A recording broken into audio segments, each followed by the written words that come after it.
Bonjour à tous. Alors, j'espère que vous m'entendez bien. On va faire un premier test audio. Donc, je veux bien que vous confirmiez le fait que vous m'entendiez dans la zone de chat. Et si c'est bon pour vous, je vais commencer du coup par introduire cette matinée. Super. Bonjour à tous. Ok, tout le monde m'entend bien. Nickel. Écoutez, je suis super content de tous vous accueillir. On est assez nombreux ce matin. J'ai pu remarquer que ce Content Talk avait suscité pas mal d'engouement. Donc, je vais commencer par me présenter. Moi, je suis Alexis, je suis le CMO de Yellow Words. Et effectivement, aujourd'hui, on va vous parler de SEO. Alors, pourquoi est-ce que du coup Yellow Words fait un talk sur le SEO? Alors, ça a plusieurs raisons. La première, c'est que c'est vraiment effectivement un sujet qui est stratégique chez nous. On va vous expliquer, bien sûr, après pourquoi. Et de manière plus générale, c'est vraiment un sujet aussi très stratégique pour votre stratégie de content marketing. Donc, on va vraiment essayer aujourd'hui de vous partager pas mal d'infos et de cas concrets pour vous présenter un peu comment le SEO et le content marketing s'imbriquent ensemble. On va également vous donner donc des clés de réflexion sur votre propre stratégie. Et le dernier objectif, c'est vraiment aussi essayer de vous inspirer avec notamment la stratégie SEO de l'ESCP. Mais je vais revenir un peu plus là-dessus juste après. Donc au programme du coup de ce talk aujourd'hui, on va commencer donc avec Julien et Mehdi qui vont arriver juste après, qui sont tous les deux consultants SEO chez Clostar. Alors Clostar, c'est une agence SEO qui est spécialisée dans l'analyse de données et qui va vraiment en fait, et qui est aussi partenaire de Yellow Words, et qui va vraiment essayer de vous parler un peu des liens justement entre le SEO et le content marketing. Alors après, on aura Romain qui travaille chez Yellow Words, qui va vous présenter les enseignements clés de notre dernier e-book sur le SEO, parce qu'effectivement aussi le sujet de la journée, c'est de vous présenter un peu nos réflexions en fait sur un e-book qu'on a produit sur le sujet du SEO, qu'on a appelé Comment construire sa forteresse de contenu SEO, donc un contenu assez exhaustif et dense sur le sujet, qu'on vous partagera bien sûr du coup en fin de session. Et après, du coup, on aura aussi donc Lorraine, qui est Key Account Manager chez Hello Words, et Maud, qui est Head of Communication de l'ESCP, qui vous présenteront toutes les deux la stratégie du coup édito du blog The Choice de l'ESCP. Une stratégie qui est vraiment assez impressionnante et hyper intéressante. Donc, j'espère aussi que là, ça vous inspirera. Et à la fin, s'il nous reste quelques minutes, je l'espère, on prendra le temps aussi de répondre à toutes vos questions.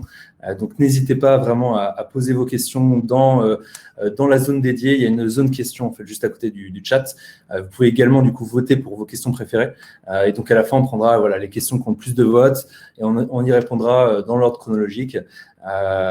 Et voilà, donc n'hésitez pas en tout cas à réagir sur le chat. Moi, je reste aussi en back pour répondre à vos questions. Voilà, donc n'hésitez pas à réagir. J'espère que cette matinée, en tout cas cette heure, va vous plaire. Et puis, sans plus attendre, du coup, je vais demander à Julien et Mehdi de Clostar de me rejoindre. Et après, on va du coup commencer directement cette heure. Salut Julien. Salut Alex. Super, on t'entend bien. Salut Mehdi. Bonjour à tous. Bon, nickel. Messieurs, on vous entend bien. Donc, je sors de scène et je vous laisse la parole. À plus tard. Ça marche. À toutes. Merci Alexis. Alors, bonjour tout le monde. L'idée, c'est qu'on va passer à peu près une dizaine de minutes ensemble avec Mehdi. Donc, Mehdi qui est responsable R&D SEO chez Clostar. Donc, en fait, il s'occupe de faire beaucoup de choses, de développer pas mal de choses en interne, que ce soit des solutions qui sont en fait propriétaires à nos analyses. Et il vous parlera un petit peu après d'une méthode pour utiliser en fait la donnée que vous avez à votre disposition pour prioriser les optimisations de votre contenu et surtout savoir à quel moment on peut réaliser ces optimisations. Et donc, quant à moi, donc, je m'appelle Julien, je suis responsable communication et marketing, mais également consultant SEO chez Clostar. Et pour commencer, je vais vous parler en fait tout simplement des on va dire, si on peut appeler ça pas vraiment des tendances, mais on va dire des grands principes, des grandes règles pour adapter le SEO au content marketing et surtout les bonnes pratiques qui en découlent. Donc pour commencer, il y a toujours, c'est une maxime qui revient assez régulièrement, à savoir qu'on a tendance à dire que Google va du moteur de recherche vers le moteur de réponse. Pourquoi on appelle ça maintenant un moteur de réponse? Parce qu'on voit tout simplement le nombre de tests qui sont réalisés par Google, mais aussi l'enrichissement des fonctionnalités dans les SERP, Alors les SERP, pour les personnes qui ne seraient pas familières avec l'acronyme, c'est tout simplement les pages de résultats de Google, hein. Et l'idée aujourd'hui pour Google, c'est de vous fournir le contenu qui soit le plus pertinent en fonction d'une recherche et surtout d'essayer d'identifier ce qu'on va appeler l'intention de recherche. Et pour ça, on va le détailler rapidement à ce moment. Alors l'intention de recherche, qu'est-ce que c'est ? Tout simplement, en fait, c'est Google qui va essayer de comprendre derrière une requête ce que veut faire un internaute. Imaginons s'il tape, par exemple, avocat. Est-ce que c'est un exemple qui revient assez régulièrement? Est-ce que s'il tape avocat, il cherche, l'internaute va chercher des informations sur le fruit, sur les recettes? Est-ce qu'à contrario, il va chercher des services juridiques? Donc ça, c'est tout le projet des algorithmes de Google, on va dire. Nous, de notre côté, qu'est-ce qu'on va essayer d'en tirer?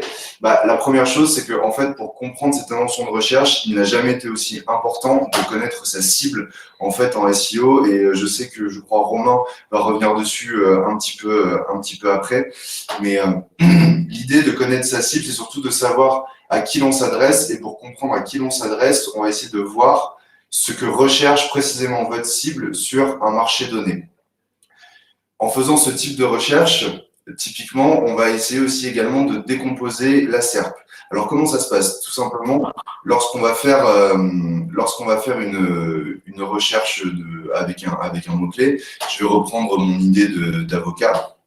Eh bien, si je tape avocat dans Google, je vais regarder ce que me renvoie Google. Est-ce qu'il me renvoie un pack local? Est-ce que j'ai des vidéos? Est-ce que j'ai des articles de blog? Est-ce que ce sont des pages offres qui cherchent à me vendre de l'avocat? Est-ce que ce sont des drives, etc., etc. En fait, de décomposer la SERP, ça vous permet ensuite de faire un ratio sur les types de contenus qui sont proposés et surtout, dans ce cas, sur ce qu'attend Google comme étant le contenu le plus pertinent pour répondre à cette intention. Donc, les points 2 et 4 sont finalement très, très liés. Mais au passage, c'est toujours bien de le rappeler. Le SEO, comme on dit, des années 2000, c'est terminé et on arrête les stratégies de ce qu'on appelle donc de keyword stuffing. En français, ça va être bourrage de mots-clés. C'est-à-dire, imaginons que vous faites un article sur la bière qui fait 1100 mots. Ça ne sert à rien de répéter bière 1000 fois sur le contenu pour essayer de le positionner au mieux. C'est pas ce genre de choses qui va faire que vous allez être mieux positionné. L'idée, en faisant ça, c'est de proposer donc le contenu qui est attendu en fait sur une requête en particulier. Imaginons que vous tapiez, j'en sais rien, je vais garder l'exemple de bière, recette de bière ou machine à bière, par exemple. Je prends plutôt l'exemple de machine à bière. Que va vous ressortir Google? Est-ce qu'il va vous sortir des comment brancher une machine à bière ou est-ce qu'il va sortir des pages offres, etc. Et en fait, de voir ça va vous donner une bonne indication sur sur le type de contenu à créer. Est-ce que je dois faire une infographie? Est-ce que je dois essayer de faire une vidéo et de bien la positionner sur YouTube parce qu'il y a un carousel vidéo qui se déclenche? Est-ce que je dois faire un article de blog et dans ce cas, essayer de regarder le ratio de la longueur des autres articles pour voir le type d'article qui est attendu, est-ce qu'on attend quelque chose d'assez générique ou quelque chose de très expert, et ainsi de suite. Pour arriver à ce genre de choses, on va s'appuyer en fait sur de la donnée sémantique. Et la donnée sémantique, ce n'est ni plus ni moins en fait que lorsque vous la mettez en forme, ce qu'on est capable d'appeler un audit sémantique. Dans un premier temps, on va chercher à récupérer des listes de keywords. Donc, l'idée, c'est d'aller chercher partout où vous le pouvez. Hein. Ça peut être sur du SEMrush, sur du Google AdWords, sur de l'autocomplete, enfin bref, et surtout aussi sur du jus de cerveau, puisqu'il y a quand même un petit peu de bon sens à avoir. Les premiers mots-clés en général qu'on trouve pour un marché, étant donné que personne ne connaît mieux votre marché que vous-même, vous allez avoir déjà une certaine idée de ce qui va être recherché. Donc, une fois que vous allez arriver sur votre liste de mots-clés, l'idéal, c'est d'arriver sur des corpus qui font 1500 à 3000 mots-clés pour avoir une bonne vision d'ensemble d'un marché. Évidemment, sur certaines choses qui sont très de niche, on va avoir des corpus qui sont beaucoup moins importants. Mais en fait, une fois qu'on a tous ces mots-clés, l'idée et l'important en fait, ça va être d'aller les catégoriser, donc les clusteriser en fonction justement des intentions de recherche. Est-ce que en face de ce mot-clé, ça correspond à de l'achat? Est-ce que ça correspond à de l'information? Sur un marché, imaginons, des équipements et services pour la maison, est-ce que c'est de la climatisation? Est-ce que c'est du radiateur? Est-ce que c'est ceci? Est-ce que c'est cela? Tout ça, en fait, ça va vous permettre de compartimenter votre marché, votre étude sémantique, et en fait, vous de voir à quel endroit vous êtes présent ou non. C'est ce qu'on va appeler donc le content gap. Ça va être l'idée de voir les trous qui sont dans la raquette de votre contenu existant. Est-ce que vous vous positionnez? Est-ce que vous ne vous positionnez pas? Est-ce que vous êtes bien positionné ou est-ce que vous êtes tout simplement absent? Et en fait, de voir tout ça, ça vous permet de prioriser votre création de contenu et notamment le fait de voir si vous avez beaucoup de contenu à créer ou très peu pour réussir à performer sur un univers en particulier. Le fait de cette catégorisation aussi, elle est d'autant plus importante que ça va vous permettre d'en faire découler des arborescences de sites pour avoir des organisations en silos. Et ça, je crois que Romain revient également dessus un petit peu plus tard. Et donc, pour créer un contenu SEO performant, on va prendre toujours, on va dire, les 6 grands points un peu incontournables. La première chose, bon, on l'a bien vu, c'est répondre précisément à une intention de recherche pour que vous serviez le type de contenu qui soit attendu au bon endroit. On va toujours évidemment chercher à structurer son contenu de la meilleure des manières. Pour ça, on va utiliser des techniques de rédaction en pyramide inversée et on va bien découper ces parties et sous-parties. Ces parties et sous-parties, justement, on va chercher à en optimiser le balisage et on va exploiter tout le champ lexical et la sémantique associée pour booster les éléments qui sont importants, à savoir les titles et les HN, donc H1, H2, H3 et ainsi de suite. On n'hésite surtout pas aussi à mettre en valeur ces contenus. Ce qu'on appelle mettre en valeur, c'est rendre le contenu facilement accessible pour l'internaute, mais aussi pour le robot d'exploration. Donc l'idée, c'est de ne pas planquer son contenu en 5e profondeur de son site, c'est-à-dire de le mettre à 5 clics de la homepage, mais essayer de le faire remonter le plus haut possible dans l'arborescence pour lui donner plus de poids. C'est très important, notamment lorsque vous allez viser des requêtes très concurrentielles et où il va falloir faire du contenu un petit peu mass stack. En 5e, on maille ces pages entre elles, tout simplement pour faciliter la découverte et pour transmettre après du PageRank en interne. Donc, on fait la chasse un peu aux pages orphelines. Et enfin, et dernier point, qui est toujours un petit peu le plus important, avant d'écrire pour Google, n'oubliez pas que vous créez du contenu pour un internaute en premier. L'idée, c'est de ne pas créer des listes de mots qui ne se ressemblent pas, mais de parler à un internaute de la meilleure des manières possibles. Et en fait, comme on dit, on crée du contenu pour un internaute qui soit optimisé pour les moteurs et pas l'inverse. Donc ça, toutes ces choses-là, c'est bien pour la création. Maintenant, comme je vous ai dit en introduction, il y a aussi souvent des notions et des questions d'optimisation. Et pour ça, je vais laisser la parole à mon collègue Mehdi, qui va vous parler notamment de scoring et de comment créer des chantiers, des priorisations d'optimisation de contenu. Mehdi, je te laisse la parole. Merci Julien. Du coup, alors, petit aparté, je suis désolé, je n'ai pas pu faire autrement, mais vous allez peut-être entendre mon fils à un moment donné en arrière-plan. J'espère que ce ne sera pas le cas, mais on doit s'en sortir. Du coup, pour reprendre un petit peu la suite de Julien, en fait, notamment liée à l'étude sémantique dont il parlait, donc le fait de lister des mots-clés, d'avoir une vision marché de ce qui se passe et où sont les potentiels. Au-delà de la création de contenu, ce qu'on peut avoir besoin de faire, c'est optimiser des contenus qui ne sont pas assez par rapport à certains mots-clés. Et donc, et en fait, ça, c'est toujours assez facile à trouver. En fait, de manière générale, les recommandations, on en trouve toujours en SEO, c'est jamais ça qui manque. Et c'est un peu comme dans la vie, on a toujours plein d'idées, mais on en réalise beaucoup moins que des idées qu'on a. Donc, en fait, un des sujets vraiment très importants en SEO et partout ailleurs, c'est de savoir, en fait, c'est quoi l'action qui est la plus rentable et de bien prioriser. Donc, pour ça, en fait, on utilise 2 éléments. C'est d'un côté, en fait, pour chacun des mots-clés, on a besoin de savoir, chacun des mots-clés, chacun des contenus, c'est quoi le potentiel d'un mot-clé, d'un contenu. Donc, ça peut être un potentiel de trafic, ça peut être un potentiel vraiment plus orienté business. Donc, tout dépend évidemment des objectifs. Et on met ça en parallèle avec quel levier d'action en fait j'ai pour faire la différence en fait et avoir un réel impact sur le positionnement de ce mot-clé-là. Alors, en fonction, une fois qu'on a réussi à scorer en fait ces deux facteurs, on fait un ratio entre les deux, puis ça nous donne une priorisation pour travailler en premier le contenu sur lequel on peut avoir un impact le plus important. Donc, pour ce qui est du potentiel, une manière simple de le faire, ça peut être d'avoir donc une liste de mots-clés. Donc là, ce serait une vue un peu très simpliste de votre étude sémantique. Vous aurez d'un côté la liste de vos keywords. Pour chaque mot-clé, vous allez avoir le volume de recherche mensuel. Donc ça, c'est une donnée que vous allez pouvoir retrouver sur Google AdWords ou pas mal d'autres outils, type SEMrush. Et la position organique, où est-ce que vous êtes positionné sur Google sur ce mot-clé-là.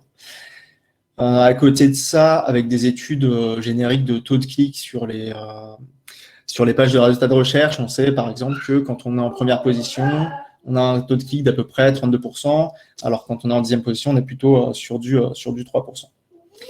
Et donc, si on fait ça, on est capable, par exemple, de calculer que pour un mot-clé donné, qui a un volume de recherche de 1000, si je suis à la première position, je dois avoir 300 visites mensuelles, à peu près. Et on le sait pour chacune des positions. Donc, l'idée, en fait, c'est de calculer le trafic qu'on aurait si on était en première position, de le soustraire au trafic qu'on a actuellement avec notre position actuelle. Et ça nous donne un potentiel de trafic. Si on veut orienter ça un peu plus business, parce qu'on se dit finalement, toutes les visites ne se valent pas. Donc, on peut le faire en catégorisant les mots-clés. Donc, si je prends par exemple, pour reprendre l'exemple qui tient cher à Julien entre les bières et les machines à bière, imaginons que j'ai un site où je vends d'un côté des bières, d'un côté des machines à bière. Bon, on se doute bien que ce soit au niveau du taux de conversion, au niveau du panier moyen, en fonction des typologies de visites, on va avoir des choses très différentes entre les machines à bière et les bières.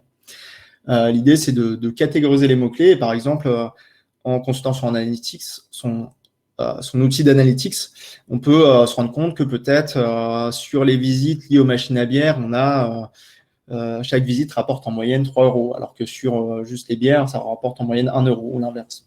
Ensuite, il suffit de trouver ce facteur de pondération en fait, qui va nous donner la valeur d'une visite et le multiplier par le potentiel pour avoir en fait l'incrémental réel qu'on peut avoir optimisé un mot-clé plutôt qu'un autre. Donc ça, c'est pour tout ce qui est potentiel. Et ce dont j'ai parlé avant, tout ce qui est mais quel levier d'action j'ai? Parce qu'un mot-clé où j'ai énormément de potentiel, mais où finalement, je me rends compte que mon contenu est déjà super optimisé et que peut-être que c'est pas là-dessus que ça se joue, mais que c'est plus sur du linking, ça sert à rien de passer du temps dessus. Donc le levier d'action, ça c'est l'idée, ça va être de mesurer à quel point un mot-clé est pertinent par rapport à une page donnée. Parce que là, on a le mot-clé, la position, et on sait quelle URL se positionne. Et donc après, c'est assez facile de savoir est-ce que ce mot-clé-là, il est présent dans le contenu? Est-ce qu'il est présent dans les titres, s'il est dans le contenu, dans la balise title, dans les balises un petit peu importantes comme ça. Après, il y a des choses qui vont un peu plus loin parce que, comme le disait Julien, il ne suffit pas d'avoir le mot-clé dans le contenu, il y a des notions de termes co-occurrents, c'est-à-dire de champ lexical pour faire plus simple. Et pour ça, nous, on a des algos internes qui nous permettent de donner un score un petit peu d'optimisation comme ça, mais vous avez des outils marchés tels que 1.fr ou Your Text Guru qui vous permettent de scorer l'optimisation d'un texte par rapport à un mot-clé. Et donc, une fois qu'on a ces deux éléments-là, on fait la ration entre les deux et on agrège à la page, puisque sur une page, on a plusieurs mots-clés, en additionnant tous nos scores finaux. Et à partir de là, on sait c'est sur quel texte qu'il faut donner ses efforts en premier pour avoir le plus d'impact sur le positionnement et sur nos objectifs, donc business ou trafic. Donc là, évidemment, on est rentré dans le détail vraiment d'un sujet très précis pour vous illustrer un peu le fait qu'il faut toujours avoir une approche empirique basée sur de la donnée parce que pour faire des optimisations pertinentes et qui ont un impact important. Mais tout ça, ça s'inscrit évidemment dans des stratégies de contenu qui sont plus vastes et plus complètes. Et du coup, je vais laisser la parole à Romain pour vous en présenter une plus en détail. Ouais, merci Mehdi. Bonjour à tous. Est-ce que vous m'entendez bien? Bon, ouais. Alors enchanté. Moi, je m'appelle Romain Tano. Moi, je travaille chez HelloWorld et je m'occupe de la production de contenu de HelloWorld. Et je vais vous parler d'un sujet aujourd'hui que je trouve passionnant, c'est une stratégie de contenu qu'on a appelée la forteresse de contenu. Mais avant ça, je vais revenir sur quelques chiffres. Trois chiffres très pertinents qui donnent bien les tendances un peu du marché. On observe, alors évidemment, c'est des moyennes, mais que 51% du trafic d'un site provient de Google. Donc évidemment, ça varie en fonction de la stratégie mise en place. Un site qui va avoir une stratégie de contenu, ce chiffre va augmenter évidemment. Mais c'est un chiffre qui témoigne du fait que vos clients sont en ligne et vos clients vont vous chercher sur Google. Donc on peut pas passer à côté de cette étape-là. Et un autre chiffre qui permet de comparer, c'est que 5% du trafic d'un site provient des réseaux sociaux. Donc c'est un chiffre qui est très faible. Et c'est la preuve qu'il faut développer ces deux stratégies en parallèle et qu'on ne peut pas en choisir une des deux.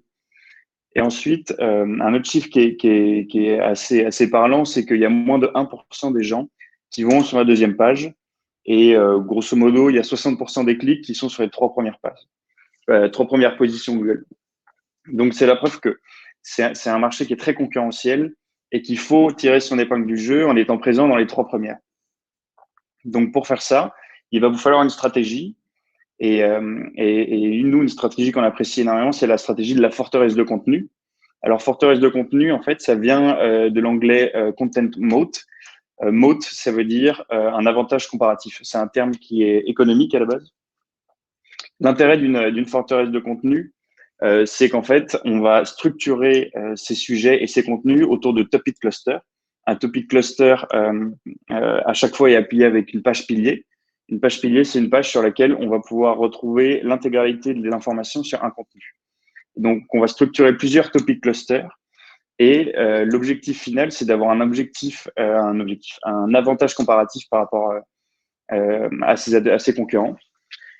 Un point qui est hyper intéressant sur cet avantage comparatif, c'est qu'on va avoir deux leviers pour travailler là-dessus. On va avoir la qualité. Si on prend l'exemple de Netflix qui veut vendre des abonnements à son catalogue, ils vont créer des films, ils vont créer des contenus avec une expertise qui est très difficile à avoir. Et c'est donc un nouvel acteur qui va rentrer dans le jeu de Netflix et est obligé d'investir énormément d'un coup. Et on va pouvoir jouer aussi sur la quantité. Nous, on travaille avec HubSpot, par exemple. HubSpot a une stratégie où ils produisent plus de 100 contenus par mois. Donc, si on allie cette qualité et cette quantité, on arrive à structurer sa forteresse de contenu et avoir un avantage comparatif sur ses adversaires. Donc, je vais rentrer un peu dans le détail de comment est-ce qu'on structure une forteresse de contenu. Et on l'a structuré en trois piliers. Donc, on a d'abord la fondation qui est une partie basée sur l'analyse où on va structurer une stratégie. La construction, on va mettre en place des process. Et après, la partie optimisation où on va essayer de faire perdurer cette forteresse et l'entretenir. Si on zoome à chaque fois sur les trois parties, lors d'une fondation, lors de la création des fondations d'une forteresse de contenu, la première partie va être de fixer des objectifs clairs. Donc, vous savez tous comment fixer des objectifs. Un point qui est intéressant en content et en SEO, c'est que c'est hyper pertinent de s'appuyer sur ses concurrences et de regarder et de fixer ses objectifs en fonction des positions qu'on veut avoir. Le deuxième point, ça va être de comprendre ses forces et connaître ses clients. Je vais revenir juste après sur ce point-là. Et enfin, on va devoir sélectionner des mots-clés pour les organiser en topic cluster. Alors, comment on fait pour comprendre ses forces et connaître ses clients? C'est la partie analyse et structuration qui est la plus importante dans toute la stratégie. En gros, on va travailler en 4 étapes. On va commencer par réaliser un workshop en interne. On va se focus sur les forces de l'entreprise. On va écouter les personnes au sein de l'entreprise. Ensuite, on va essayer de récolter de la data. Donc, on va prendre sa data CRM, la data de son site, et on va structurer tout ça et on va réussir à avoir un point de vue interne de comment fonctionne l'entreprise et quelles sont ses valeurs à mettre en avant. Et le plus important, on va aller interroger ses clients. Donc ça, c'est une partie qu'on recommande et qu'on effectue à chaque stratégie. Toujours écouter les clients, leur poser des questions et les laisser parler. Et une fois qu'on a réussi à avoir la donnée interne et de la donnée externe, on va commencer à structurer des documents de cadrage. Donc là, j'ai mis l'exemple de 2 documents de cadrage qui sont persona. Donc, on revient sur un profil type de client et on essaye de comprendre ses enjeux et ses problématiques.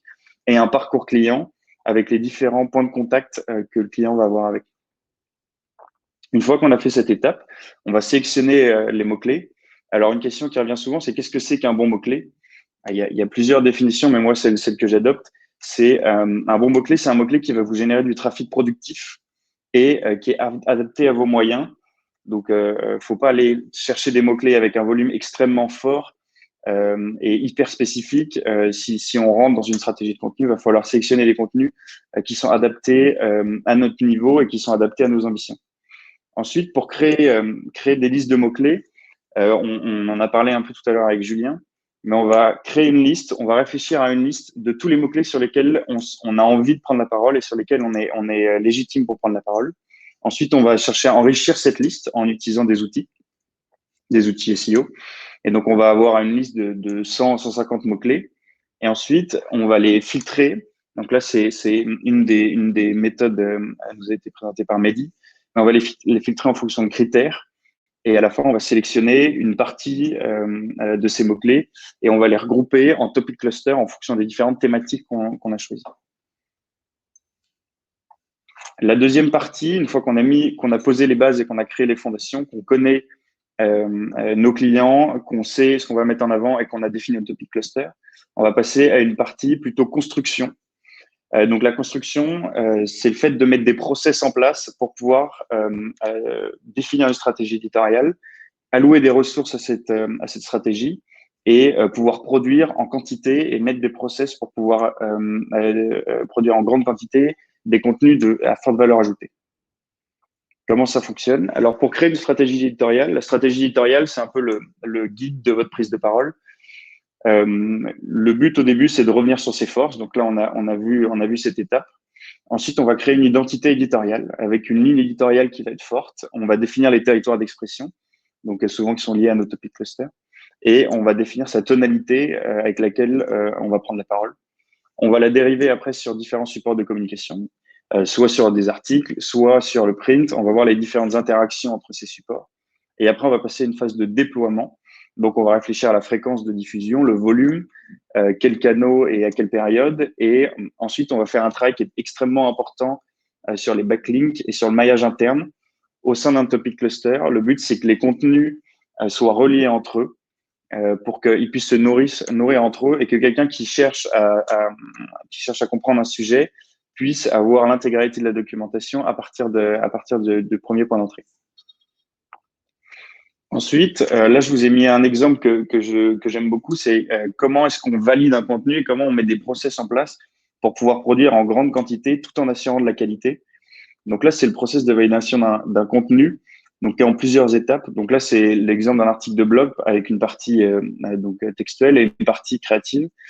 Et il y a deux intervenants qui s'occupent de la qualité. Il y a premièrement un rédacteur évidemment qui va rédiger, un content stratégiste, donc un chef de projet interne qui est garant de la qualité du contenu et qui va suivre tout le process au fur et à mesure, et un secrétaire de rédaction qui s'occupe principalement de vérifier et de contrôler la forme et le fond du contenu. Et donc ça, c'est un process de validation en 19 étapes qui permet à chaque fois de produire un contenu où on est garant de la qualité.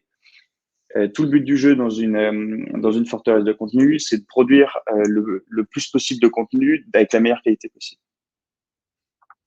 Ensuite, la partie optimisation, c'est comme dans toutes les constructions. Une fois qu'on a construit quelque chose, il faut l'entretenir pour qu'il puisse durer sur le long terme. C'est une des parties les plus importantes parce que c'est celle qui va vous permettre de réutiliser vos contenus et de les optimiser. C'est une partie en 3 étapes. Il y a une première étape où on va mesurer la performance de son contenu, voir quel contenu marche, quel contenu marche pas. Là, j'ai pris l'exemple de pourquoi un contenu marche pas. Et après, on va pouvoir l'optimiser sur le long terme pour qu'il continue de nous ramener du trafic et du ROI dans le temps. Alors, pour mesurer un contenu, on travaille en 4 étapes. On va commencer par voir si le mot-clé, si notre contenu se positionne sur les mots-clés qu'on a envie. Ça veut dire, est-ce que Google juge que notre contenu répond aux problématiques qu'on a ciblées pour nos clients? Si cette étape est validée, ensuite, on va regarder l'évolution du trafic. Est-ce que notre contenu a de plus en plus de trafic ou est-ce qu'à l'inverse, ça diminue? Après, on va vérifier l'évolution du taux de conversion. Donc, ça veut dire, est-ce que notre contenu transforme le trafic en lead? Et enfin, on va regarder les revenus qui ont été générés via ce trafic pour connecter le business au trafic. Ce qui peut arriver parfois, et on se rend compte que parfois certains contenus ne marchent pas. Donc, il y a plusieurs explications à ça. Le SEO, ça repose sur 3 piliers. Donc, la technique pure, l'autorité qui est comment est-ce que Google juge votre contenu, votre site par rapport aux autres, et le contenu en tant que tel. D'un point de vue technique, c'est une partie un peu plus SEO pure, mais on va regarder est-ce que notre site est optimisé UX/UI, est-ce qu'il bug pas, est-ce qu'il n'a pas un temps de chargement trop long. Ensuite, d'un point de vue autorité, on va regarder est-ce que le maillage interne a bien été fait au sein de notre topic cluster, est-ce que les contenus pointent les uns vers les autres au sein d'un même sujet. Est-ce qu'on a des backlinks, ça veut dire est-ce qu'on a d'autres sites qui pointent vers notre site comme contenu de référence. Et pour ça, c'est toujours intéressant de comparer avec la concurrence et de voir l'autorité des contenus de nos concurrents pour savoir s'il n'y a pas un contenu qui nous pique des parts de marché. Et ensuite, sur la partie purement contenu, le plus important, c'est de se poser la question, est-ce que ça répond bien à la requête d'un utilisateur? Est-ce que notre contenu est pertinent? Il y a aussi une notion de duplicate content. Est-ce qu'on n'a pas des contenus qui se cannibalisent entre eux au sein du même topic cluster, qui sont sur le même sujet et donc qui freinent un peu les performances? Et enfin, est-ce qu'on a différents contenus qui vont être optimisés sur le même mot-clé? Dans quel cas, ça pourrait cannibaliser un peu le trafic. Donc là, j'ai fait une partie très théorique. On va passer à un exemple un peu plus concret avec Maud et Laurent qui vont nous présenter The Choice de l'ESCP. Merci beaucoup, Romain. Écoutez, bonjour à tous. Je suis vraiment ravie d'être présente dans ce webinaire avec vous. Du coup, peut-être pour me présenter rapidement, je suis Lorraine, Key Account Executive chez You Love Words depuis maintenant 2 ans. Et du coup, j'accompagne les équipes de l'ESCP depuis 6 mois dans leur stratégie de contenu et notamment Maud Autrechy, qui est Head of Communications chez l'ESCP. Et du coup, déjà, merci Maud pour ton temps aujourd'hui. Est-ce que tu pourrais peut-être te présenter rapidement ainsi que ton rôle au sein de l'ESCP, s'il te plaît? Oui, avec plaisir. Alors, je suis spécialisée en communication institutionnelle depuis bientôt 10 ans, relations presse, stratégie de contenu, réseaux sociaux. Et donc, je suis en charge à ce jour de construire de façon durable une politique de communication assez cohérente pour l'école afin d'optimiser sa visibilité à l'international. Et juste un petit rappel, parce que l'ESCP a changé de nom, c'est la plus ancienne école de commerce au monde, avec une dimension européenne grâce à ses 6 campus, et elle est classée parmi les top 3 à l'international et en France. Voilà. Merci Maud. Et c'est vrai qu'en effet, si on est là aujourd'hui, c'est pour parler justement un petit peu de ton retour d'expérience, notamment par rapport au blog The Choice. Est-ce que tu peux nous présenter The Choice, s'il te plaît? Quelle était un petit peu du coup la genèse du projet? Alors, à l'occasion du bicentenaire en 2019, on a travaillé sur la plateforme de marque. C'est vrai que tout a été basé sur le choix, apprendre à faire des choix individuels ou pour une entreprise. C'était un peu la condition d'une carrière un peu réussie, car ça mobilise en fait toutes les compétences chez un leader et un manager, et c'est ce qu'on enseigne principalement à ESCP. Donc c'est vrai qu'en novembre 2020, on a décidé de lancer le média The Choice à destination donc de ces décideurs un peu économiques, de ces influenceurs, des journalistes, afin d'avoir une ambition un peu de valoriser en fait l'expertise de la communauté ESCP, mais pas que, et pour traiter un peu ces grands enjeux contemporains et en diffusant un peu toute cette recherche donc de notre communauté et de traiter des thèmes liés au business, au management, à l'entrepreneuriat avec des choix de carrière et sociétaux, géopolitiques, voilà, assez large finalement. Super. Et justement, quelles sont un petit peu tes principales rubriques dans le blog The Choice? Alors finalement, ça a suivi des grandes thématiques qui étaient quand même assez importantes pour l'école, qui sont traitées de manière transverse dans tous les sujets. Donc le développement durable, la transformation digitale, l'entrepreneuriat, l'Europe, c'est vraiment des thématiques qui sont chères à l'ADN de l'école. Et donc les rubriques, on les a faites, on les a un petit peu organisées de manière à traiter donc tout ce qui était Word Choice. On voulait mettre en avant plus des conversations approfondies avec des leaders sur des choix qui avaient eu vraiment un impact profond. Dans Choose to Lead, on a vraiment décidé de mettre en avant des experts pour des experts qui mettent en avant un petit peu toute leur recherche universitaire, des études de cas, même des étudiants, des témoignages personnels d'anciens ou d'autres experts pour inspirer et faire les bons choix en fait. Ensuite, on a organisé ça dans Tomorrow Choice Today. En fait, on a joué toujours sur le mot choice. Donc dans Tomorrow Choice Today, on a décidé de mettre en avant les experts qui examinent un peu de plus près un peu les défis, les opportunités auxquelles on peut être confronté aujourd'hui et les choix qui en découlent. Dans Show Me the Data, donc là, on a changé un petit peu. On a décidé de mettre en avant plus un format, en fait, de mettre en avant des chiffres clés, en fait, pour aider à mieux comprendre les tendances et les impacts sur le monde des affaires. Voilà, c'était dans l'idée de retenir au moins un chiffre clé. Et dans la rubrique TLDR, on a décidé de faire un résumé d'un article ou d'un papier de recherche qui sont souvent trop longs et qu'en fait, on lit pas. Voilà. Super. Et justement, quelles étaient, ou plutôt même sont, les cibles du blog? Alors, ça a été plus des cibles institutionnelles. Il y avait également les décideurs, vraiment les leaders d'opinion, les décideurs économiques, les influenceurs et les journalistes. Ok. Et justement, quels étaient du coup tes principaux objectifs par rapport à The Choice? Alors, c'était vraiment augmenter la visibilité de l'école internationale. C'est une des raisons pour lesquelles le média est qu'en anglais. Et donc, faire en sorte que la notoriété de l'école augmente en tous les cas en Europe et puis évidemment, si on peut, un peu plus à l'étranger. Bien sûr. Et justement, peut-être avant de commencer ce gros projet, quelles étaient un petit peu tes problématiques liées? Est-ce que tu avais des appréhensions? Alors, l'appréhension, pour une école comme la nôtre, elle est peut-être un peu différente d'autres structures. C'est vrai que nous, on avait un petit peu peur d'avoir trop de contenu et pas toujours réussir à prendre du recul. Il fallait surtout pas glisser vers aussi du contenu promotionnel et perdre en qualité. Ça, c'est important parce qu'il faut toujours apporter… le média a vraiment été conçu de manière à apporter une information. Enfin, il faut vraiment qu'on en ressorte avec la sensation d'avoir appris quelque chose, en fait. Et il était vraiment important pour nous qu'on conserve un ton constant et cohérent, surtout avec le nombre de contributions qu'il y a. Parce que, en effet, il y a les alumni qui participent, les étudiants, les professeurs, évidemment l'agence éditoriale de Awards, mais il fallait vraiment qu'on arrive à trouver une sorte de cohérence. Voilà. Et justement, quelle était peut-être l'aide dont tu avais besoin à ce moment-là?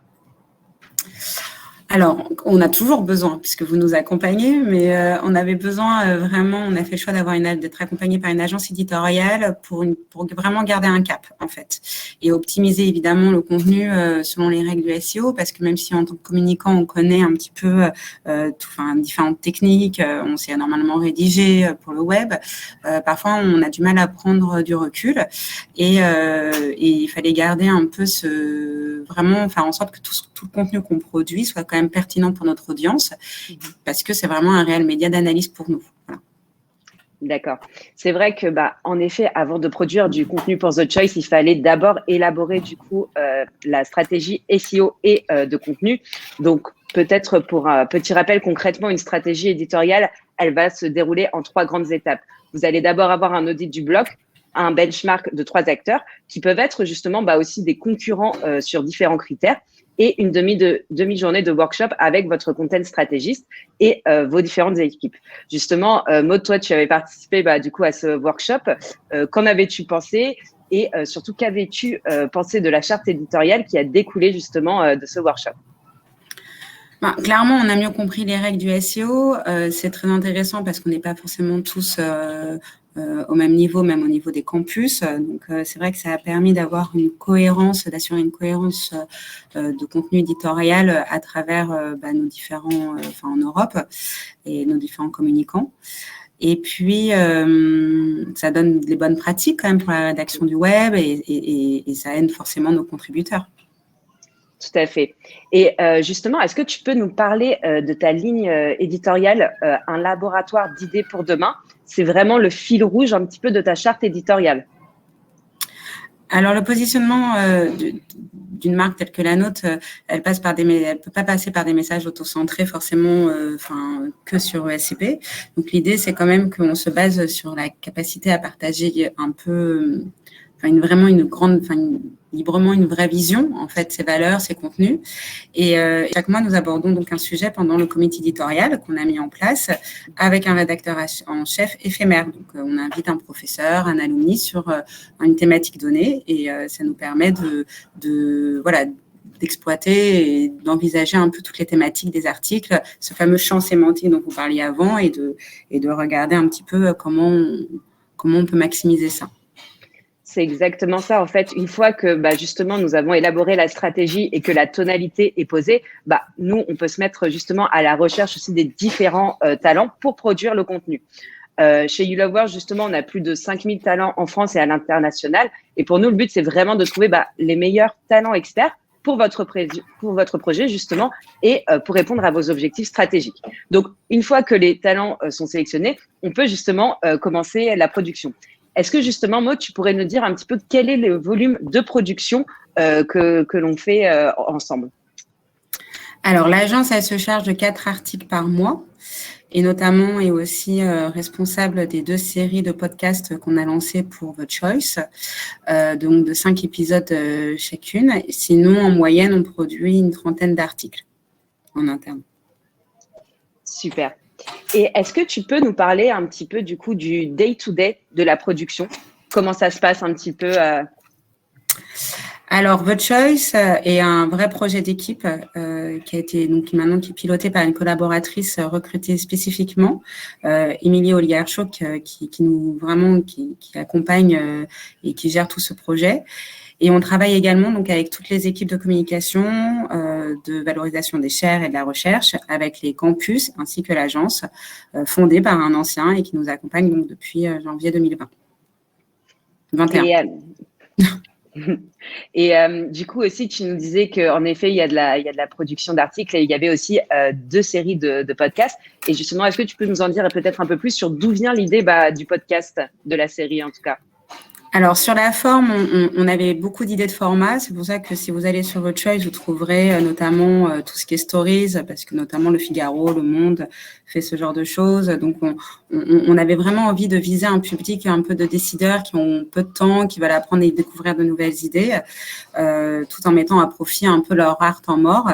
Et donc, c'est pour ça qu'on a un peu exploité tous les formats et notamment donc les infographies, et on est arrivé au podcast qui sont donc le format montant et qui contrairement à la vidéo permet en fait c'est un peu plus long et au moins on peut approfondir des sujets qu'on ne traitera pas forcément dans une vidéo parce qu'aujourd'hui on est c'est pas forcément ce qui est le plus regardé. Tout à fait. C'est vrai que la vidéo se consomme très vite et pas forcément avec du son. Et pour revenir peut-être à ce podcast, justement, est-ce que tu as peut-être déjà des premiers retours pour nous dire comment a été du coup accueilli ce nouveau format, que ce soit en interne ou même en externe? Le premier épisode est sorti, donc tu peux nous dire un peu de retour par rapport à ça, c'était super. C'est un réel succès. On était surpris d'avoir autant de retours positifs de notre communauté. C'est vrai qu'on peut irriguer énormément de monde rien que dans notre communication interne. À l'externe, ça a été plutôt bien reçu. Après, j'ai pas encore de métriques précis pour de la communication externe, mais c'est vrai que on a reçu beaucoup de messages positifs sur les réseaux sociaux. Donc on a hâte de continuer. Super, c'est vrai que du coup, c'est vraiment un super début. Et notamment aussi, l'épisode est disponible sur toutes les plateformes. Alors, je vous encourage à aller l'écouter, évidemment. Du coup, pour conclure peut-être un petit peu notre intervention, Maud, je souhaitais savoir quel était un peu le bilan du coup de ces premiers mois d'accompagnement et un peu aussi quels sont les axes sur lesquels vous souhaitez accélérer chez le SCP. C'est vrai qu'aujourd'hui, on est content dans le sens où on a quand même 4000 visiteurs uniques qui viennent par mois. Et on a réussi à avoir à peu près un taux d'inscription à la newsletter de 600 personnes. On a un très bon taux d'ouverture, donc c'est assez concluant.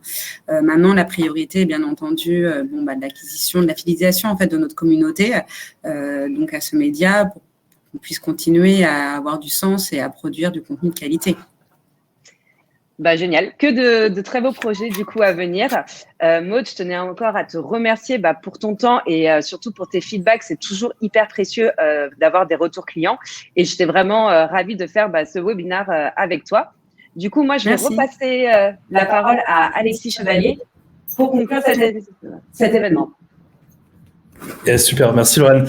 Merci à tous. J'espère que ce webinaire vous a plu. On va prendre quelques minutes pour répondre à vos questions. J'ai vu qu'il y en avait quelques-unes. En tout cas, je voulais vraiment aussi remercier chacun des intervenants ce matin. Maud et Lorraine, j'ai trouvé vraiment passionnant votre intervention. Je trouve que c'est pour le coup vraiment aussi l'exemple concret de comment est-ce qu'une marque peut être une marque média. Et pour moi, The Choice, c'est vraiment ça. Et pour ceux qui se posent justement cette question de est-ce qu'une marque peut être un média, je pense que là, c'est vraiment l'expression parfaite de ce qu'on peut faire. Et je trouve qu'en plus, alors je suis pas forcément très objectif, mais je trouve que vraiment, ce site, cette stratégie de contenu, elle est à la fois pertinente, puis c'est de la très, très bonne qualité, autant sur le fond que la forme. Donc, je vous invite vraiment aussi à aller consulter le site, écouter les podcasts. Ça vous donnera aussi peut-être un peu d'inspiration sur ce que vous pouvez faire, vous, pour votre entreprise.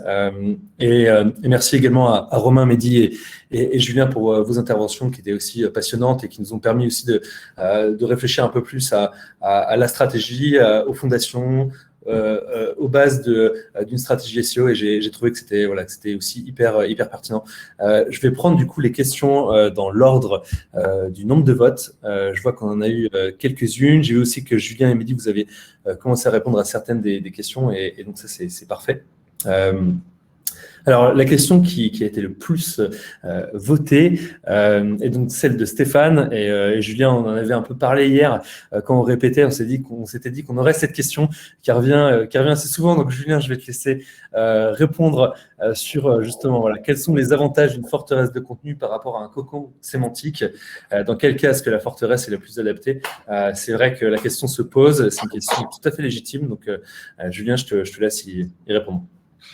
Merci beaucoup. Alors oui, le cocon sémantique, c'est quelque chose qui revient très régulièrement. Étant donné que j'ai pas envie d'avoir de problème avec la personne qui a plus ou moins déposé ce nom-là, je vais pas trop revenir sur ce qu'est un cocon. L'idée, en fait, dans le cas d'une forteresse de contenu, c'est si on doit la généraliser un petit peu, c'est ni plus ni moins, entre guillemets, qu'une manière de siloter son site et d'avoir une organisation qui est vraiment réalisée par thématique. Donc en fait, là où vous allez avoir typiquement ce qui est une sorte de cocon avec des liens qui peuvent être transverses ou ce genre de choses, une forteresse qui va être plus en termes de silos, on va chercher à avoir des parties thématiques qui sont totalement imperméables entre guillemets les unes des autres. Imaginons que vous ayez quelque chose qui parle, je sais pas moi, de football et de rugby. Vous allez avoir une arborescence qui va découler avec vos thématiques rugby, et dans ce cas-là, les articles rugby vont se lier entre eux, mais ne vont pas faire de lien vers le football. Tout ça, en fait, ça vous permet de maîtriser ce qu'on appelle, nous, la diffusion du PageRank en interne, et c'est-à-dire, en fait, la force de vos pages aux yeux de Google. Le seul lien que vous pouvez faire dans ces cas-là, c'est, imaginons que vous êtes sur votre thématique rugby, le seul lien que vous pouvez faire pour envoyer sur la thématique football, c'est de faire un lien qui est ascendant, vraiment qui remonte et qui va seulement sur la plus haute page de l'arborescence traitant de football. Je ne sais pas si Mehdi, tu veux ajouter quelque chose là-dessus. Ok. En fait, le truc, c'est que en fait, je pense que ce qu'il faut avoir en tête, en tout cas, c'est qu'effectivement, il y a des liens entre la forteresse sémantique, le cocon, ce qui est siloing, qui a été pas mal mis en avant il y a un moment. Et j'ai juste envie de dire, les grands esprits se rencontrent. Après, j'ai pas fait la formation de Laurent Bourrelli pour savoir exactement c'est quoi sa méthodologie, mais il y a certainement pas mal de liens, notamment tout ce qui est siloing, et ce genre de choses. Et donc, il faut se dire qu'on est sur des stratégies qui s'approchent et qui du coup c'est sûrement un indice que c'est quelque chose de pertinent, quoi. Super, ouais, tout à fait. Merci aux deux. Mais effectivement, le compte sémantique et la forteresse de contenu, il y a des éléments similaires, quoi. Mais je pense qu'effectivement, comme l'a dit Julien, c'est aussi sur toute la partie silo, etc. Topic cluster, page pilier, article lié, machin, etc. Tout ça, c'est ce qui fait vraiment aussi partie de la forteresse de contenu. Mais d'ailleurs, vous pourrez creuser ce sujet dans l'e-book qui vous sera envoyé du coup après ce talk. On avait également une question d'Axel.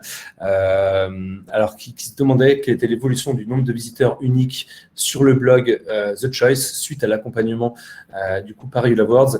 Alors je vais laisser du coup Maud et Lorraine répondre, même si je pense que l'un des écueils à cette question, c'est que l'accompagnement a débuté il y a quelques mois et effectivement le SEO, ça prend du temps avant de produire des résultats. Donc je ne sais pas si aujourd'hui Maud, tu as déjà des premières données à nous partager.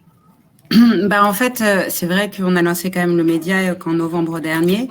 Et l'agence nous a accompagnés nous accompagne depuis janvier pendant pratiquement 3 ans. Vous nous accompagnés minimum. Et en fait, c'est vrai qu'on a vu une progression, notamment de visiteurs, parce que ça nous a permis le fait d'avoir plus de contenu, de créer une newsletter derrière. Et donc forcément, si on crée une newsletter, on peut l'envoyer à notre communauté.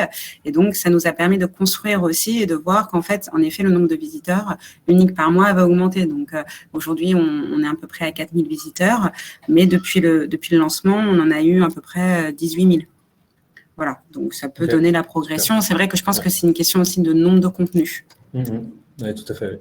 Oui, je pense qu'on pourra aussi en reparler de toute façon dans quelques mois, quand l'accompagnement aura été fait depuis quelques temps. On pourra aussi revenir sur les résultats avec Maud et on partagera que ce soit une love story qui est un de nos formats ou une étude de cas, mais on pourra revenir aussi sur les performances.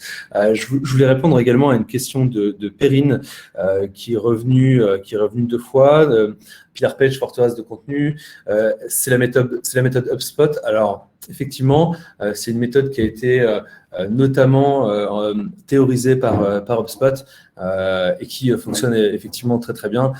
Si vous vous renseignez un peu sur le sujet des Pillar Page, des Topic Clusters, c'est quelque chose que eux ils font depuis effectivement déjà quelques années. En SEO, comme dans d'autres sujets de marketing digital, la France a toujours un petit peu de retard, quelques années généralement. Et donc, c'est pour ça que maintenant, on commence à en parler. Nous, on a beaucoup de clients qui commencent à faire des Pillar Pages, des Topic Clusters. Mais c'est vrai que c'est à la base quelque chose qui provient des US. En France, effectivement, on a un peu le pendant français via justement le cocon sémantique dont on se parlait tout à l'heure. Mais voilà, tout ça, effectivement, c'est très lié. Après, les termes Pillar Page, etc., sont vraiment effectivement des termes qui ont été on va dire en premier théorisé par HubSpot, comme le terme inbound marketing qui est entre guillemets déposé par HubSpot, quoi.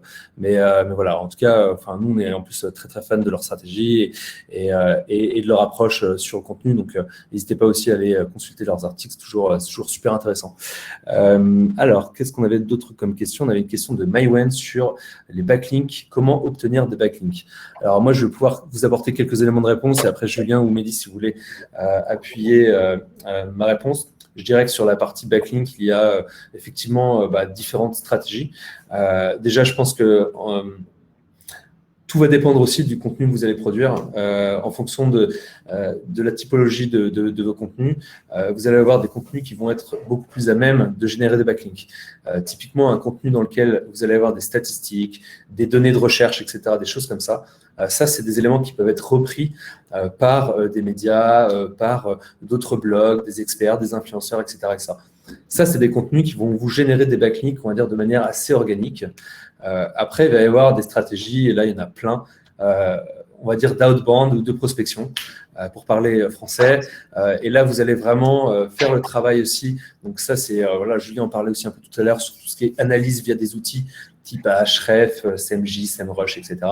Vous allez analyser justement quels sont les articles qui se positionnent sur vos thématiques et vous allez pouvoir aller leur demander via effectivement de la prospection toute simple, s'ils peuvent ajouter votre article dans leur article et faire des échanges de liens notamment. Enfin, il y a plein de stratégies différentes comme ça qui vous permettent d'obtenir des backlinks. Je ne sais pas si Julien, tu avais quelque chose à rajouter sur cette partie-là, mais après, il y a plein de contenus qui existent sur le sujet, notamment Backlinko, qui a fait un énorme guide sur toutes les stratégies de backlink qui puissent exister. Donc, c'est assez intéressant. Ouais, pour compléter en fait ce que tu viens de dire, il y a une notion, je pense, qui est essentielle, notamment lorsqu'on est à la recherche de ce qu'on va appeler le backlink bio sans OGM, c'est-à-dire le backlink qu'on n'a pas acheté. Au-delà, donc la première étape, évidemment, c'est de toute façon d'avoir le contenu le plus quali qui soit possible, le plus quali possible, et ça peut se faire de plein de manières différentes. Ça peut être un contenu qui peut être une infographie avec son explication en texte à côté, ça peut être des rapports d'études, de recherche, d'études de marché, etc., etc. Et surtout de savoir en fait bien le diffuser, ce contenu. Parce que pour avoir des backlinks, il faut que votre contenu soit connu. Donc pour le rendre connu, l'idée, ça va être de le diffuser derrière. Donc on n'hésite pas, que ce soit à y aller sur les réseaux sociaux, en newsletter, à le mettre en avant sur votre site web. Si éventuellement c'est un contenu qui peut intéresser de la presse, parce que vous êtes un cabinet d'études ou de recherche, ce genre de choses, pourquoi pas faire de la RP aussi de ce côté-là. Et concernant les stratégies de partenariat, alors moi, ça m'est arrivé de mener des stratégies d'achat de backlink, puisqu'on va pas se cacher, c'est quelque chose qui se fait toujours. Et si c'est bien fait, ça fonctionne, on va dire, dans une certaine proportion. Et dans ce cas-là, si vous passez sur de la stratégie d'achat, vous avez plusieurs manières de le faire. Soit, comme l'a dit Alexis, vous pouvez identifier vous-même des partenaires et voir si vous pouvez vous inviter les uns les autres pour signer des articles, ou faire des liens réciproques. Soit vous pouvez également passer par des plateformes d'achat de liens, les plus connues, je pense, étant SameJuice, Rocketlinks, Soumet.fr, Getfluence. Il y a aussi netlinking.fr, il me semble, si je ne dis pas de bêtises. Enfin, tout ce genre de plateforme. Et là, vous allez avoir accès à un catalogue avec des métriques concernant les sites visés, notamment des métriques de TrustFlow et de CitationFlow. Et vous allez pouvoir acheter un lien pour faire vers un autre article. Donc ça peut être intéressant, mais gardez en tête que si vous passez par ce type de stratégie, ce sont des stratégies pour qu'elles fonctionnent qui sont coûteuses. Véritablement, pour avoir un backlink de qualité, il faut savoir être prêt à y mettre le prix, en tout cas pour que ça fonctionne sur le long terme.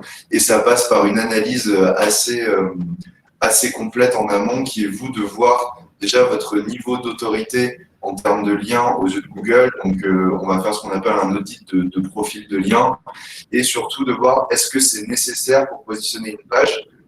Dans ces cas-là, en fait, typiquement pour certains contenus qui sont égaux en termes de qualité, de longueur ou ce genre de choses, pourquoi un contenu fonctionne mieux qu'un autre? Là, ça peut être intéressant justement de regarder si ce contenu-là, il performe pas mieux que le vôtre juste parce qu'il a 50 backlinks et vous 0. Donc, c'est à ce niveau-là que ça va se passer. Super, merci Julien. Alors, il nous reste 2 minutes. Laura demandait comment connaître l'autorité des contenus de nos concurrents.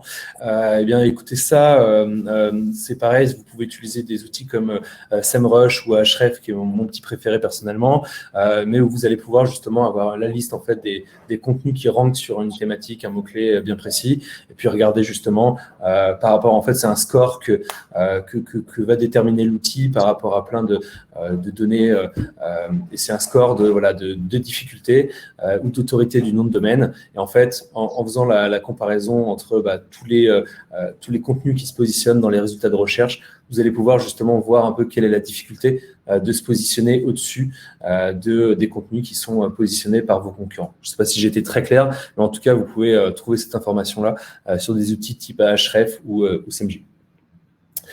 Et donc, il y avait Thierry aussi qui demandait, donc, lorsqu'on parle de potentiel, de quel potentiel il s'agit? Est-ce qu'on parle de trafic, de business? Et ne faut-il pas inclure la concurrence sur un mot-clé dans le calcul de potentiel? Moi, je répondrais oui à toutes ces questions-là. Il s'agit à la fois de trafic, bien sûr, et de business sur la partie de potentiel, puisque vous allez essayer, bien sûr, de positionner des mots-clés qui sont stratégiques pour votre business, et donc ils vont vous générer du revenu, bien sûr. Et est-ce qu'il faut inclure la concurrence sur un mot-clé dans le calcul de potentiel? Moi, je pense pense que oui, mais bien sûr, je vais toujours demander à mes experts, Julien et Mehdi, de m'appuyer et de me dire si je dis une bêtise. Mais oui, du coup, je crois que la question a été posée au moment où je présentais le premier tableau de potentiel. Mais j'ai pas pu y répondre directement parce que j'avais une limite de caractère, malheureusement. Mais globalement, pour la question, est-ce qu'on inclut le business? En fait, c'est ce que je disais tout à l'heure. Le calcul basique permet de calculer un nombre de visites incrémentales. Ensuite, si vous avez un outil d'analytics, il suffit de pondérer en fait en fonction des verticales de votre site. Vous savez que en fonction des verticales, une visite vaut tant ou tant. Donc, ça peut être en euros, en lead, en ce que vous voulez, ça dépend de vos objectifs, mais on peut facilement intégrer une notion business. Pour ce qui est de la concurrence, alors en fait, là, l'idée, c'était de se focaliser vraiment sur les mots-clés sur lesquels on est déjà positionné. Et en fait, le score est fait de telle manière que ce qui va remonter, c'est des mots-clés sur lesquels on est déjà positionné et on n'est pas du tout optimisé en termes de contenu. Donc, en gros, c'est des mots-clés où on n'a même pas fait exprès, on y est quand même. Donc, ça va être des mots-clés qui sont totalement abordables pour nous en termes de concurrence. En revanche, effectivement, il ne s'agit pas de dire que par le contenu, on peut tout pousser en premier, mais quand on est déjà positionné en page 2 et quand on est au niveau 0 de l'optimisation, on sait très bien qu'en optimisant, on va avoir un impact. Après, on a une méthodologie qui va être similaire pour des contenus plutôt déjà optimisés, mais pour lesquels, là, ça va plutôt se jouer. Les actions seront plutôt liées à du maillage ou du netlinking, justement. Super, merci Mehdi. Alors, je vois qu'on a dépassé le temps imparti. On va du coup clôturer cette session. On peut continuer bien sûr à répondre à vos questions sur la zone dédiée. En tout cas, de toute façon, n'hésitez pas à tous nous solliciter ou nous contacter sur nos profils LinkedIn respectifs ou ailleurs. Hein, mais voilà, on sera ravis de répondre à toutes vos questions. Je voudrais vraiment terminer en vous remerciant tous pour votre participation et en remerciant aussi chacun de nos intervenants pour cette heure qu'on a passée ensemble, qui était vraiment super. J'espère que vous avez tous apprécié.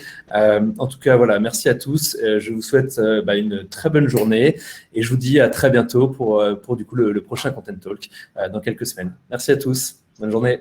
Merci beaucoup. Bonne journée. Au revoir.